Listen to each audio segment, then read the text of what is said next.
자, 우리 옆에 계신 분들 다시 한번 인사해 주세요. 오늘 수고 많았다. 수고 많았다고. 너무 날씨도 더웠는데 애썼다. 오늘 수고. 우리 형제들이 주중에 구약의 사람들, 하나님을 선택한 사람들이란 주제로 설교를 하고 있는데 여러분 많이 도움이 되시죠?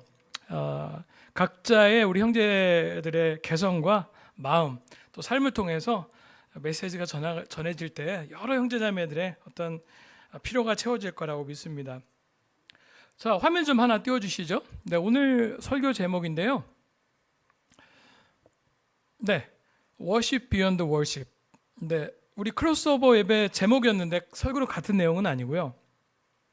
자, 우리 지난번에 제가 Worship Beyond Music이라고 제가 주일 설교를 했습니다. 그죠? 예배는 단지 음악을 넘어선, 또 찬양은 음악을 넘어선 그 무엇이 있는 것이다 라고 얘기하면서 우리가 정말 열정적으로 예배해야 된다, 열정적으로 찬양해야 된다라는 메시지를 나눴어요. 여러분 찬양할 때 큰 소리로 외치며 이런 표현들 많이 있습니다. 여러분 열정적으로 해야 돼요. 열심히. 또 여러분 찬양의 능력에 대해서 얘기했습니다. 찬양은 우리가 보통 뭐 찬양 이꼴 노래라고 우리가 생각하는데 사실은 아니죠. 찬양 이꼴 노래가 아닙니다. 근데 한국 사람은 찬양 이꼴 노래라고 많이 인식을 하죠. 그래서 찬양은 그걸 넘어섭니다. 노래로 찬양한 걸 넘어서요. 그래서 내 목소리와 내 재능과 그것과 상관없이 기도를 통해서 또 흥얼거리면서 또 제가 개인적으로 하나님과 그냥 뭐 이런 저런 대화를 하면서 춤을 출 수도 있고요. 예. 우리는 익숙하지 않지만 손을 들려서 자연을 보면서 하나님을 생각하면서 찬양할 수도 있습니다. 근데 그 찬양은 능력이 있다고요. 예. 우리가 여호수아 여리고성 무너지는 거와 여호사밧 시대 전쟁을 통해서 얘기를 나눴었죠. 자, 오늘은 워십 비욘드 워십인데 이게 약간 좀 은유적인 표현이 있는 거예요.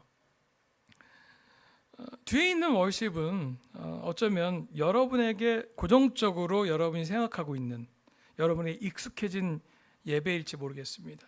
그러나 제가 이 메시지를 통해서 여러분한테 주고 싶은 메시지는 그 익숙해짐, 여러분한테 고착화되어 있는, 정형화되어 있는 그 예배를 떠나서 하나님이 기뻐하시는 예배가 될 수 있도록 오늘 그 메시지가 여러분한테 전해졌으면 좋겠습니다. 여러분 질문을 좀 드리고 싶은데요. 어떤 예배가 좋은 예배일까요? 여러분 딱 처음 드는 생각 뭐 있죠? 여러 가지. 어쩌면 여러분이 만족하고 기뻐하는 예배는 여러분의 기분과 감정과 연결되어 있을지도 모르겠어요. 여러분의 선호도와 연결되어 있을지도 모르겠습니다. 예배의 여러 요소들이 있죠. 개신교 우리 종교개혁 이후에는 설교가 좀 많이 부각이 됐죠. 특히 이제 미국의 대각성 운동, 뭐 한참 교파가 나눠지면서 교회들이 커질 때 보면은 설교자가 되게 등장을 하고 역할이 큽니다. 그래서 우리가 이제 설교, 내가 요즘에 원하는 메시지를 들었을 때 그날 예배는 너무 좋은 거야. 예. 그리고 뭔가 설교자가 유머가 있고 좀 재밌으면 뭔가 또 더 좋은 것 같아. 예. 여러분의 어떤 뭐 선호도가 있을지도 모르겠어요. 그리고 뭔가 이게 쭉 예배가 처음부터 끝까지 뭐 실수가 없이 물 흐르듯이 잘 지나갔으면 뭔가 좀 잘 됐다. 그래서 만족스러울 수도 있고요. 또 누군가 기도할 때 그 기도가 좀 더 평상시보다 다르게 좀 전해지면 그 기도를 통해서 만족감을 느끼고 좋게 느껴지기도 합니다. 또는 그게 성찬 나눔일 수도 있고요. 찬양일 수도 있죠. 자, 근데 성경에서는 하나님이 기뻐하시는 예배가 뭘까라고 할 때 우리가 이렇게 볼 수가 있어요. 요한복음 4장 23절 24절에는 하나님 기뻐하시는 예배가 나오죠. 예배하는 사람들 찾는데요. 예배 드려도 우리 관점에서 우리가 만족스럽고 우리가 잘 좋게 평가하는 예배를 할지라도 하나님은 그 예배라고 생각 안 하실 수도 있다는 얘기죠. 하나님은 영이시고 그러므로 하나님께 예배드리는 사람은 영과 진리로 예배를 드려야 된다. 예배자의 포커스를 하고 있습니다. 내가 예배드리는 우리 한 명 한 명의 태도를 하나님은 그 예배의 중요한 관점으로 보고 계시는 거죠. 또 로마서 12장 1절에 2절에 형제자매 여러분, 나는 하나님의 자비하심을 입어서 여러분에게 권합니다. 우리가 잘 아는 구절이에요. 여러분의 몸을 하나님이 기뻐하실 거룩한 산 제물로 드십시오. 살아있는 제물로, 거룩한 산 제물로 드리십시오. 이것이 합당한 하나님이 기뻐하시는 그런 예배다라고 얘기하고 있죠. 그래서 우리가 익숙해져 있는 그런 느낌, 감정, 그런 것들이 아니라 우리 한 명 한 명의 예배자의 태도에 따라서 그 예배가 결정되는 것이고 하나님이 기쁘게 여긴다는 것이죠. 오늘 그 내용을 이사야의 삶을 통해서 이사야서 6장 1절에서 8절을 보면서 여러분과 나누고자 합니다. 우시야 왕이 죽던 해에 나는 높이 들린 보좌에 앉아 계시는 주님을 배웠는데 그의 옷자락이 성전에 가득 차 있었다. 그분 위로는 스랍들이 서 있었는데 스랍들은 저마다 날개를 6 가지고 있었다. 둘로는 얼굴을 가리고 둘로는 발을 가리고 나머지 둘로는 날고 있었다. 그리고 그들은 큰 소리로 노래를 부르며 화답하였다. 거룩하시다, 거룩하시다, 거룩하시다, 만군의 주님, 온 땅에 그의 영광이 가득하시다.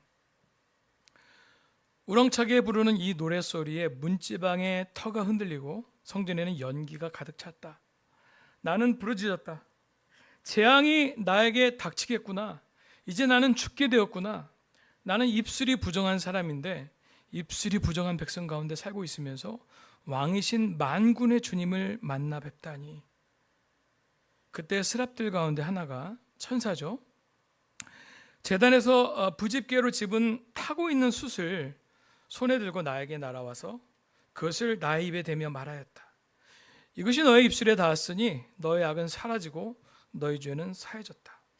그때 나는 주님께서 말씀하시는 음성을 들었다. 내가 누구를 보낼까?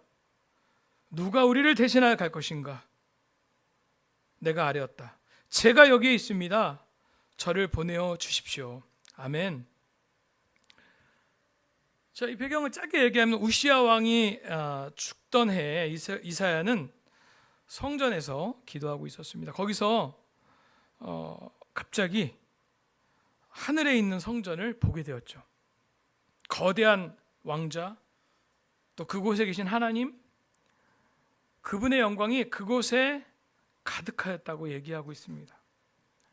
거룩하신 하나님을 찬양하는 소리가 성전을 막 흔들고 있다라고 표현을 하고 있어요. 그리고 이사야는 소명을 받습니다. 네. 이게 보통 주제로는 이사야 6장의 위의 타이틀에는 이사야가 소명받는 것이라고 나와 있는데요.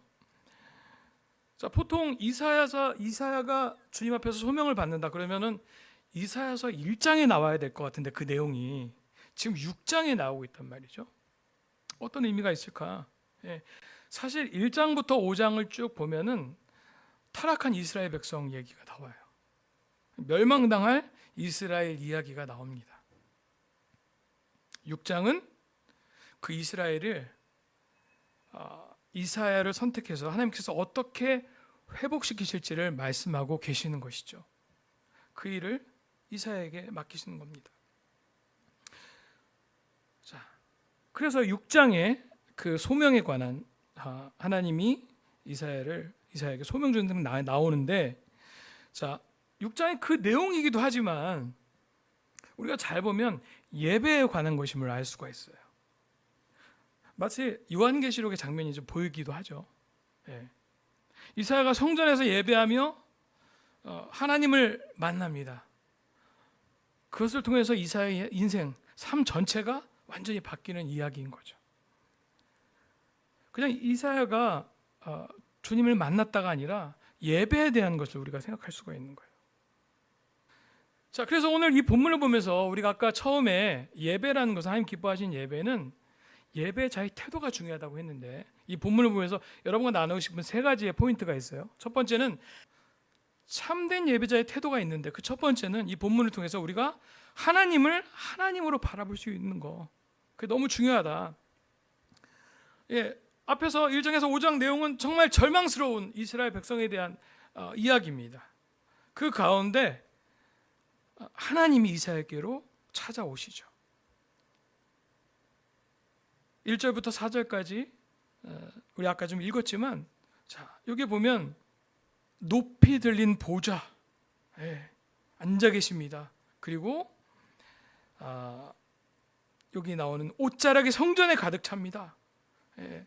천사들이 그 보좌에 앉으신 주님을 향해 거룩하다, 거룩하시다, 거룩하시다 라고 표현하는 장면들이 나오고 있죠. 여러분, 참된 예배자의 첫 번째 태도는 하나님의 하나님 되심을 인정하는 것입니다. 아주 영광스러운 장면이 1절에 4절까지 나오고 있습니다. 높은 보좌, 그분의 옷자락이 성전에 가득 채웠다는 것, 하늘의 찬양이 땅을 진동시킨다는 것, 이 모든 것은 우리가 메마른 매일매일에 익숙한 진짜 이 땅만 보고 이 세상을 바라보면서 살아가는데, 무미건조한 삶 속에서 영적인 것이 많이 와닿지가 않아요. 그러나 이 장면은 뭐냐면, 우리가 어떻게 살고 있든지 이 세상이 어떤지와 상관없이 하나님이 이 땅을 통치하고 계신다는 거. 그분의 능력이, 영광이 온 땅에 영향을 미치고 있다는 것을 우리에게 얘기해 주는 거예요. 한마디로 우리 한 명 한 명에게 얘기하는 거예요. 네가 오늘 어디에 있든지, 뭔 일이 있었든지 간에, 집에서든 학교에서든 회사여서든 어디든 나는 그곳에 내가 같이 있었어. 그리고 오늘도 앞으로도 너희를 인도할 거고, 그리고 이 세상을 통치하고 있음을 기억해 라고 말씀을 하시는 겁니다. 우리가 이런 말을 해요. 하나님이 정말 내 기도를 들으시나? 내 인생의 문제 가운데 개입하시나? 이 굴러가는 세상, 이걸 하나님이 움직이고 계시다는 거, 지식적으로, 머릿속으로는 아는데 자주 잊는 거예요. 우리가 하나님이 계시지 않는 것처럼 살기도 합니다. 그래서 예전에 그 윌로우 클릭이라는 교회를 담임했던 빌 하이벨스라는 목사님이 책을 쓴 그 책 제목 중에 아무도 없을 때 당신은 누구십니까? 참 뭔가 우리에게 인사이트를 주는 질문입니다. 또는 계시긴 하지만 내 삶에 관심이 없는 것 같아요. 관심은 있으신데, 관심까지는 있어. 근데 도움을 안 주시는 것 같아요. 우리가 말은 그렇게 얘기하지 않지만 그렇게 생각을 하기도 합니다. 그래서 J.B. 필립스라는 사람이 책을 썼는데요. 제목이 당신의 하나님은 너무 작다라는 게 책 제목이에요. 당신의 하나님은 작다. 여러분의 하나님은 어떠세요? 정말 크십니까? 이 제목처럼 우린 이 땅의 현실을 보면 때로는 과연 주님께서 이 땅을 인도하시는지, 우리의 교회를 인도하시는지 의심할 때가 있습니다. 하나님이 와닿지 않을 때가 있어요. 이해할 수 없는 고통들, 또 사건 사고들, 또 밤낮으로 우리 주변에서 들리는 수많은 절망스러운 얘기들, 우리 직간접적으로 막 들으면서 우리 스스로 묻게 되죠. 하나님이 이 땅을 통치하시고 우리를 인도하시고 그 능력 가운데 그의 영광을 드러내고 있는지. 그래서 오늘 이사야가 우리에게 들려주는 이야기가 뭔가, 첫 번째는 하나님이 여전히 여러분이 잘 지내고 여러분이 믿음이 충만하고 여러분에게 좋은 일이 있을 때뿐만 아니라 여전히 그것과 상관없이, 또 여러분의 감정과 상관없이, 여러분 주변에 있는 그 문제와 상관없이 여전히 이 땅을 통치하시고 주관하시고, 이 땅은 그분의 영광과 능력 가운데 복종하고 있음을 확신하고 믿어라 라는 메시지인 겁니다. 아멘. 오늘 예배를 통해서 여전히 그 능력의 하나님을 바라보는 우리 한 명 한 명이 되었으면 좋겠어요. 우리가 예배 통해서 만나야 될 분은 너무나 우리의 듣기 좋은 부분을 잘 긁어주는 재미있는 설교자도 아니고요, 어려운 상황에 대해서 잘 풀어주면서 위로해주는 상담사도 아니고요. 요즘 일어난 일에서 잘 설명해주는 해설자, 조언자도 아닙니다. 우리의 지식, 지혜를 넘어선 우리가 감히 그려낼 수 없는 그 영광의 주님이라는 걸 기억하면서 그 영광의 하나님을 만나는 시간이 되었으면 좋겠어요. 아멘. 자, 두 번째요. 참된 예배자의 태도 두 번째는 죄를 깨닫고 회개의 기쁨을 경험하는 자. 자, 여러분, 아까 얘기한 그 영광스러운 하나님을 만나면 어떤 일이 벌어질까요? 우리가 예배 가운데 그 살아계신 능력의 하나님을 경험한다면, 만난다면 우리에게 나타날 반응이 무엇일까요? 우리 5절 한번 읽어보겠습니다. 나는 부르짖었다. 재앙이 나에게 닥치겠구나. 이제 나는 죽게 되었다. 나는 입술이 부정한 사람인데 입술이 부정한 백성 가운데 살고 있으면서 왕이신 만군의 주님을 만나 뵙다니. 자, 여기서 이사야는 재앙이다. 여기 개역성경에는 여기 뭐 재앙이 나에게 닥치겠구나 이렇게 표현했는데 개역성경은 좀 더 직설적으로 표현을 합니다. 나는 이제 망했다. 망했다. 망했을 때는 진짜 아무것도 없는 거잖아요. 아무런 희망도 없는 거고 그냥 끝인 거잖아요. 그렇게 이사야가 부르짖는 거예요. 그는 하나님의 임재 앞에서 자신을 부정한 사람이라고 얘기하고요. 자기 백성을 부정한 사람이라고 말하면서 탄식하면서 주님 앞에 벌벌 떨면서 탄식하면서 얘기하고 있는 것입니다. 참된 예배자의 태도는 자신의 죄인됨을 알기에 자신을 철저히 낮추고 예배를 통해서 은혜를 구하는 자세입니다. 아멘. 여러분, 사실 이사야는 제사장 가문에서 태어났고 율법을 잘 지키고 가장 어려운 순간에도 성전에 와서 진실하게 기도드린 사람이었어요. 그죠? 우리 이사야서를 보면 당시 가장 신실한 사람 중에 한 명이 이사야였습니다. 그런데 그런 이사야가 하나님을 만났을 때 처음 보인 반응이 재앙을 닥칠 거다. 망했다. 나는 끝이다. 라고 얘기하는 것입니다. 거룩하신 그 하나님의 빛, 그 빛나는 그 거룩하신 그 영광의 빛, 그 영광스러운 장면, 그 빛이 자신을 비추고 있었기 때문이죠. 그 전에 어쩌면 이사야가 나름 경건하고 의롭고 괜찮은 사람이라고 스스로 생각했을지 모르겠어요.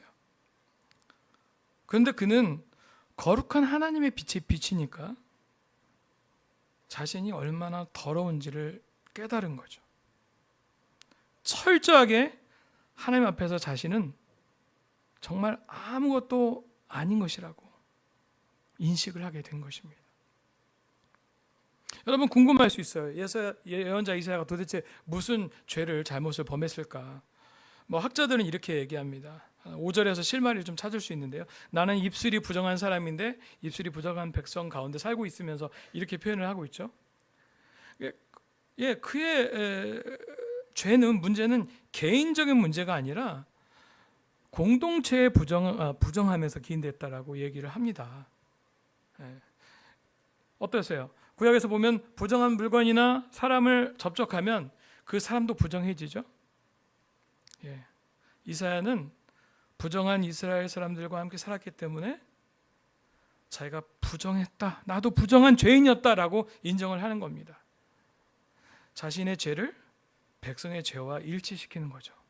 우리 성경에서 이런 기도를 많이 볼 수 있지 않습니까? 느헤미야의 기도를 통해서도 우리는 볼 수가 있죠. 여러분, 예배에 여러 요소들이 있지만 어쩌면 우리가 찬양을 하는 가운데 또 말씀을 듣는 가운데 그리고 끝나고 소그룹에서도 내 마음을 나누면서 우리는 이와 같은 마음이 필요합니다. 아멘. 여러분, 오늘 우리 예배 속에서 우리 하나님, 우리는 죄사함을 받았지만, 저는 죄사함을 받았지만 여전히 죄인입니다. 주님의 은혜와 자비가 아니면 하루도 살아갈 수 없습니다 라고 고백하는 마음, 그게 예배자의 태도로서 우리 안에 있어야 된다는 것이죠. 어쩌면 이번 주에 뭐 특별한 마음의 꺼림이 없었고 뭐 거리낌이 없었고 내가 열심히 살아서 뭔가 이번 주 내가 열심히 살았기 때문에 잘 이런 일도 있을지도 모르겠어요, 여러분 삶 속에. 그런데 예배자의 마음이라면, 참된 예배자의 태도라면 하나님은 내 힘으로 한 것이 아닙니다. 그것을 믿기에, 내 힘으로 한 것이 아닌 것을 믿기에 감사하지만 겸손한 모습, 그것을 하나님께 표현하는 거예요. 왜 그러냐면 참된 예배자는 거룩하신 하나님 앞에 나아가는 것이기 때문에 절대 교만할 수가 없습니다. 여러분, 오늘 어쩌면 부부간의 관계 속에 갈등이 좀 있어도, 또 자녀와의 관계 속에 어려움이 있어도, 우리 뭐 학교 친구 또는 뭐 우리 젊은 요들 안에 뭐 모르겠어요, 어떤 문제, 갈등이 있을지 몰라도, 또 누군가의 잘못이나 죄가 크게 드러나도 하나님 앞에 겸손한 사람은 그런 가운데도 자신을 봅니다. 자기가 더 큰 죄인이라고, 내 죄가 더 크다라고 바라보죠. 거룩하신 주님 앞에 그 빛 가운데 어두운 자신을 보게 될 때 우리는 그렇게 겸손한 태도를 가질 수밖에 없습니다.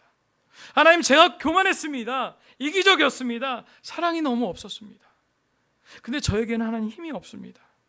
주님의 은혜와 자비하심이 없다면 하루도 살아갈 수가 없습니다 라고 부르짖으며 고백하는 마음이요. 또 누구를 탓하기 전에, 누구를 판단하기 전에 나 자신의 죄, 부족함을 생각하면서 우리가 죄송한 마음이 들어요. 바로 이것이 우리가 예배에서 우리가 경험하고 훈련돼야 될 겸손의 마음인 것이죠. 아멘. 우리가 이러한 예배 속에서 겸손한 마음, 부드럽고 주님 앞에서 그런 부드러움을 갖게 될 때 어떤 놀라운 일이 벌어질까요? 자, 6절 7절 한번 보도록 하겠습니다. 그때 스랍들 가운데서 하나가 제단에서 부집개로 집은 타고 있는 숯을 손에 들고 나에게 날아와서 그것을 나의 입에 대며 말하였다. 이것이 너희 입술에 닿았으니 너희 악은 사라지고 너희 죄는 사해졌다. 아멘. 자, 겸손히 주님 앞에서 한없이 낮아져 있는 이사야에게 하나님은 천사를 보내시고 숯을 통해서 그를 깨끗하게 하고 있습니다. 자, 제단이 숯이 타고 있다라고 얘기하고 있죠. 자, 이것은 지금 타고 있는, 지금 드려지고 있는 예배라고 할 수 있어요. 하나님은 오늘 우리의 예배 가운데 일어나길 바라는 것이 있다면 바로 이것입니다. 나 자신이 하나님, 여전히 큰 죄인임을 느끼지만 오늘 예배 가운데 오늘 주님의 은혜와 자비하심으로 회개하고 깨끗해지고 새롭게 되어서 다시 세상으로 하나님 나아가고 싶습니다 라는 믿음으로 이 예배를 바라보는 것입니다. 여러분, 왜 우리가 무기력할까요? 크리스찬이면서, 제자면서요. 우리가 왜 세상에 잘 휘둘릴까요? 우리가 왜 화를 잘 낼까요? 아무것도 아닌 일 가지고 치사하게 애들하고 자녀들하고 싸울까요? 왜 우리가 돈에 마음이 이렇게 부스러질까요? 왜 쉽게 교만해지고 다른 사람들을 판단하고 편가르기를 할까요? 왜 용서가 안 될까요? 내가 누구인지를 모르기 때문에, 나 자신을 못 보기 때문이죠. 이 말씀은 우리 주일 예배 때 또 박재호 목사님께서 클렌징 하라고 너무 와닿지 않았어요? 클렌징, 마음의 불순물을 닦아내야 된다고 하나님 앞에서. 오늘 이사야 말씀을 통해서 하나님은 다시 우리 마음에 그 말씀을, 그 메시지를 새기기를 원하십니다. 오늘 여러분의 마음이 영적으로 딱딱해져 있다면, 예배에 대한 기대가 없다면, 감동이 없다면, 또한 예배 중에 혹시 오늘 여러 가지 막 생각나는 사람 있어요? 아까 말씀 보려고 했는데 또 문자가 와서 또 그 문자 딱 보기도 하고, 어쩌면 여러 가지 여러분 마음에 빼앗기고 있다면 여러분 기억하십시오. 내가 누구인지, 나를 위해서 주님께서 어떤 희생을 치러 주셨는지 그것을 기억하시기 바랍니다. 아멘. 우리가 이사야의 마음처럼 겸손히 주님께 나아간다면 우리는 이 시간 예배를 통해서 예수님의 피로 우리를 씻겨주신 그 주님을 너무 선명하게 만날 거예요. 처음에 여러분 십자가를 보면서 경험했던 그 느낌, 그 사랑, 여전히 우리의 예배를 통해서도 경험하고 여러분이 감사하고 그 능력으로 세상에 나갈 것입니다. 아멘.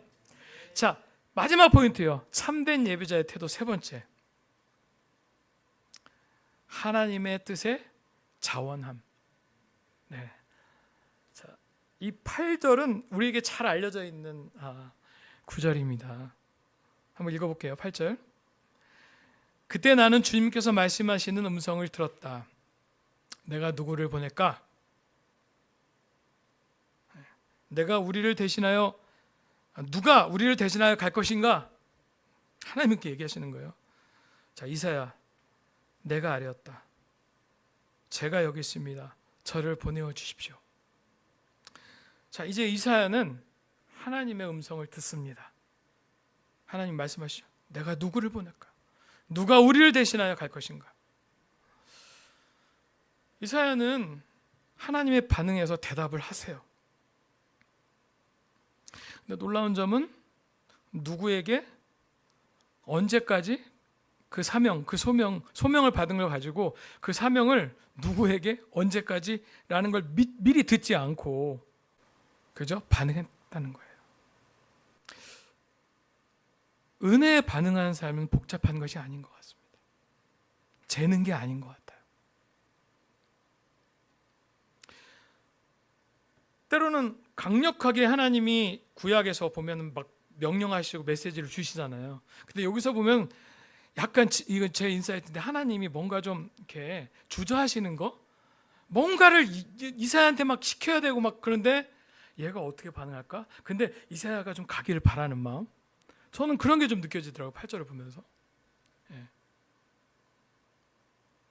왜냐하면 하나님의 질문은 선택할 수 있었어요. 하나님의 질문에 대한 건 이사야가 선택할 수 있었다고요. 결정을. 그러니까 강압적이지 않았습니다. 8절을 잘 보면 이사야에게 이 8절이 명령한 것이면 이사야에게 바로 그냥 너 가라 했을 텐데 그러지 않았죠. 하나님은 질문을 하신 겁니다. 거기에 사실은 천상의 존재들이 있었잖아요. 수랍 천사들이 있었잖아요. 그러니까 다 포함하면 꼭 이사야가 선택해야 될 일이 아닐 수도 있습니다. 그죠? 천사들이 일을 하잖아요. 구약에서 보면 이 일을 누군가는 해야 되는데 이사야를 생각해 두고서 그 앞에서 질문하시는 거죠. 근데 주저하는 하나님의 마음도 뭔가 하나님이신데 인간적인 마음이 느껴지는 거, 좀 뭔가 아이러니한데 마음이 좀 느껴지는 거죠. 하나님이 중요한 그 다음 구절은 우리 신약에도 인용된 이스라엘 백성의 영적인 상태를 생각하면서 그 메시지를 강력하게 전하는 것에 대한 사명이 나오죠. 우리도 그럴 때 있지 않나요? 좀 뭐 와닿지 않는 바이블톡에서 내가 신뢰할 수 있는 이 사람한테 딱 부탁을 하고 싶은데 그렇다고 네가 좀 해. 진호야, 저기 희재님, 진호야, 네가 좀 해. 이건 네가 해. 이렇게는 말 못하겠는데 진호가 좀 했으면 좋겠고 신뢰가 가고. 근데 기꺼이 알아서 해주길 바라고. 이거 중요한 일인데 그거 있잖아요. 그 마음이 느껴진다니까요. 자, 근데 이사야는 복잡하지가 않았어요. 아까 얘기한 것처럼 스토리 다 없어요. 그 앞에서 누굴 보내지? 제가 가겠습니다. 왜냐하면 하나님의 은혜가 너무 크게 느껴졌기 때문에. 우리는 알고 있어요. 하나님의 은혜가 정말 우리 삶에 우리 죄 가운데 우리는 죄인 중에 죄인이었고 죄인의 두목이었고 하나님 앞에서 낯을 들 수 없을 정도의 상황 속에서도 우리를 불쌍히 여기시고 우리를 축복해 주시고 우리에게 또 깨끗하게 해주시고 우리를 살려주신 우리를 인도하신 그 은혜를 경험할 때는 별로 복잡하지가 않습니다. 그렇죠? 이사야가 자원을 합니다. 하나님의 뜻에 자원을 해요. 여러분, 우리가 교회를 바라볼 때 꿈꾸는 교회의 모습이 이와 같은 모습 아닐까요? 쉽지 않은 시간 속에, 그러나 하나님의 일이 필요한 곳에서 하나님의 뜻이 전해져야 되는 그 교회에서 자원하며 손을 드는 제자들의 모습.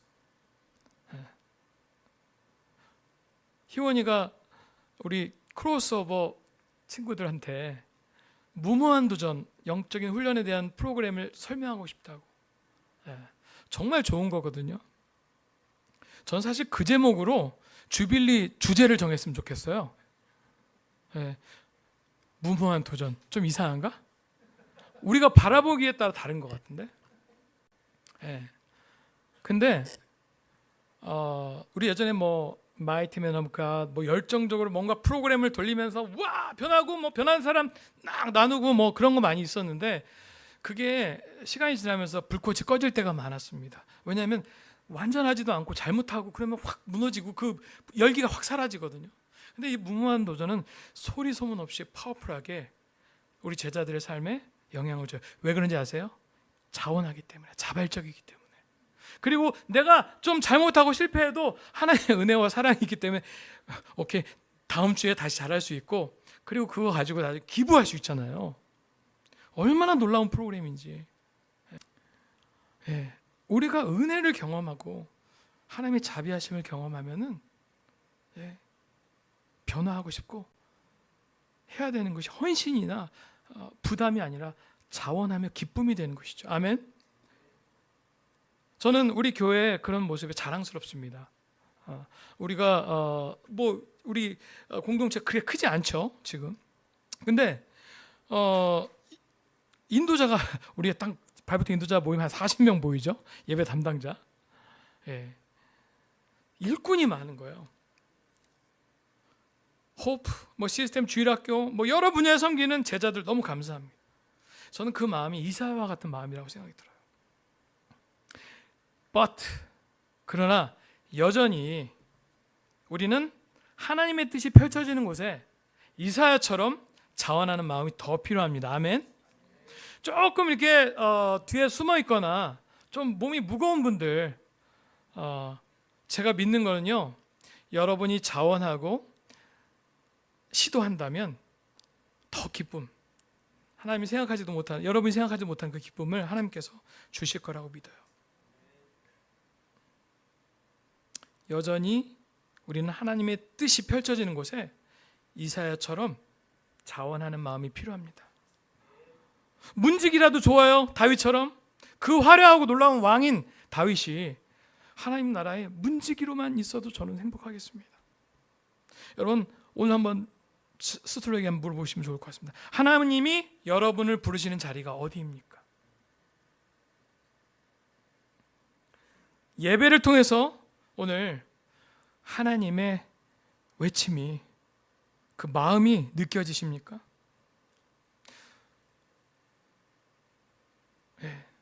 우리 모두는 지금보다 더 할 수 있습니다. 하나님의 은혜 가운데. 여러분, 자원하시기 바랍니다. 제가 있습니다. 저를 보내주세요. 제가 있습니다. 제가 하겠습니다. 여러분, 엄청난 일이 아니어도 돼요. 이거 얘기할 때 뭐 미션팀 얘기, 뭐 김민수 전도사 뭐 미션팀 얘기하는 거 아니야? 어쩌면 옛날 생각하고 뭐 미션팀 얘기 뭐 그런 예를 들을 수도 있었을지도 모르겠어요. 근데 그런 거 아닙니다. 미션팀 갈 수도 있죠. 충만하면. 자, 근데 저는 한 예를 들어볼게요. 우리 시스템팀, 일부 시스템팀이 2부에 비해서는 좀 취약합니다. 일부는 자원하는, 여러분 도전 받으셔야 돼요. 일부는 자원하는 우리 크로스오버 형제 자매들이 있어요. 그런데 시스템 제가 지난주에 한번 왔었는데 영호 형제 좀 안타깝더라고요. 혼자서 막 4명 할 일을 막 하고 뭐가 안 돼요. 좀 안타깝더라고요. 왜냐하면 국형이가 새로운 직장을 얻으면서 국형제가 일요일 날도 못할 때가 있어요. 누가 누가 2층으로 가시겠습니까? 자매여도 상관없습니다. 단순 작업이에요. 어렵지 않아요. 네. 근데 너무 중요한 거 아세요? 영상이요. 지금 시대 미디어 사역. 말씀이 전해지고 복음이 전한 되게 놀라운 수단입니다. 아멘. 우리 미순 씨 조용히 이렇게 티도 안 내요. 근데 여러분 우리 유튜브와 홈페이지 너무 정말 뿌듯하지 않아요? 저 맨날 가면은 대학원 가면 자랑한다니까요. 그래서 거기서 바로 그냥 링크 보내주고 검색이라네. 구독 딱 누르고 아멘 하고선 그분들한테 아멘은 안 하는데 그리고 어떻게든 이렇게 초대하고 싶어서 이 물티슈는 잘 안 버리잖아요. 물티슈도 또 생각하고 이런 거 하는 거예요. 자원하는 게. 엄청난 거. 여러분 저기 전주 미션팀 가라고 안 하겠습니다. 제가 그런 자격도 없지만 바로 그런 것이죠. 우리 오늘 예배 이사를 통해서 참된 예배자의 태도에 대해서 배웠어요. 3가지. 우리 예배가 하나님을 하나님답게 여기고, 아멘. 주님 앞에 용서받은 죄인의 마음으로 예배에 나아가고, 그리고 주님의 마음이 있는 일에 우리가 자원하는 마음을 갖는 우리 모든 형제자매들이 되었으면 좋겠습니다. 아멘. 기도하고 마치겠습니다.